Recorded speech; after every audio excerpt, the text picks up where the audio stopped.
Winter's on the way, snowstorms, ice storms, blizzards, potential cyber attacks. When you do the math on all that, it equals the need to have backup power. We're going to look at one of the best options available for that backup power, the Dabbsson 2000L power station. It's one of the most efficient, if not the most efficient power station available. It has the capacity to let you do nearly anything that you would get a power station to do. The design of the unit, the handles on the end, makes it very portable. It has a very simple, basic design. There's nothing on this side, nothing on the other side. The outlet's on the front in a fairly small area, and the inlets for recharging on the other end. The simple, basic design makes the learning curve of using a power station really simple. There's not any complicated things to figure out. Power station, of course, the AC cord for charging the unit from a wall outlet, the cord to charge the unit from a DC outlet, like in your car or your vehicle, an owner's manual, and the warranty card for the 3-year warranty. 2,048 watt hours of storage, 2,200 running watts of power, and 4,400 watt surge capacity. It will give you power for anything in your home that you would typically or normally plug into an AC wall outlet. You can use it as an emergency power supply.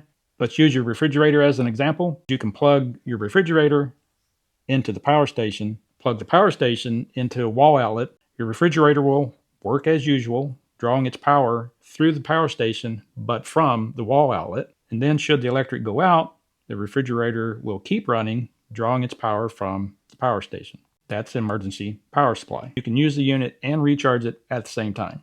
It also comes with an app that will let you monitor the system and control the system somewhat from a distance with the app. But the most important thing for this power station, in my thinking, is it will let you use nearly anything that you have in your home that you would typically plug into a traditional regular AC outlet. There are 6 AC outlets. 3 are grounded, 3 are not. 2 USB-A outlets, 2 USB-C outlets, 100 watt outlet, and a 30 watt outlet. Your 12 volt car type outlet, and a 5521 DC outlet. And another very nice feature of this unit is a light. Low, high, blinking, and off. Now I'm using a small space heater just to show you how the display looks. So the output right now is 174 watts. That brings us to the inlets. This is where you would connect the AC cord if you're going to recharge the unit from a wall outlet in your home or something similar. This is where you would connect the DC charger if you're going to recharge the unit from a 12 volt source, such as cigarette lighter outlet in your car while you're traveling, or also solar panels. There are different speeds that you can recharge the unit. The maximum is 1,500 watts. The default is 1,000 watts. And it also has a quiet mode that I think went to 400 watts. The default mode is 1,000 watts. And to change it, you have to use the app. If you have the capacity to recharge it at 1,500 watts, you're looking at roughly an hour and a half to fully recharge the unit from 0. At 1,000 watts, about 2 hours or a little more to recharge the unit. You can also recharge it from the 12 volt outlet in your vehicle as you travel. That's going to be a very slow method of recharging it. But if you're taking it camping or out on some outdoor adventure, you can certainly put power into the unit as you're traveling. The last way of recharging is solar.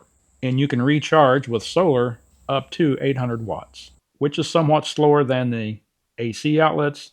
But if you have the solar panels, you can recharge it when the AC outlets no longer work, which is the real secret to using a power station day after day after day after day during a long-term power outage or a grid down scenario. And if you had the need to or wanted to, you can recharge with AC power and solar at the same time.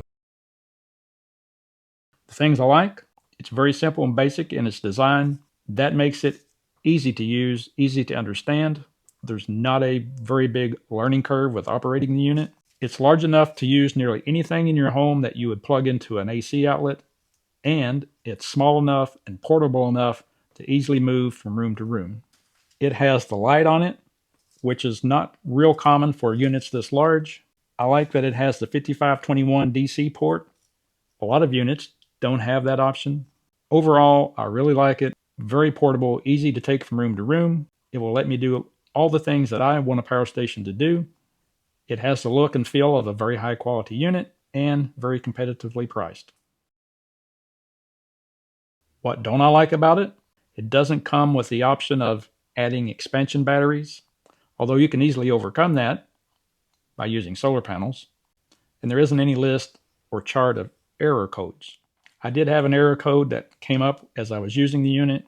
I turned the unit off, back on, the error code was gone, and the problem was resolved. Getting an error code is not an uncommon thing for power stations, but it would be nice if there was a list or chart of error codes to tell you what they meant and if something was needed beyond just turning the unit off and back on. The last thing I have for you about the unit, this is not a unit you would want if you just simply wanted to recharge your phone a few times or recharge your computer a few times. It's also not a unit if you wanted to power your whole house. But if you're looking for backup power that's way above the level of a power bank and not up to the whole house level, this is going to make a great power station for you. You know from my other videos that I believe that you need the ability to recharge this unit day after day after day after day, which means having solar panels. So any of you who have the Dabbsson product, let me know what you think about it down in the comments. I want to say thank you to the folks at Dabbsson for sending the power station so I could work with it, test it, and review it. There is a link to the power station and to the Dabbsson website down in the description box. And I will see you in the next video.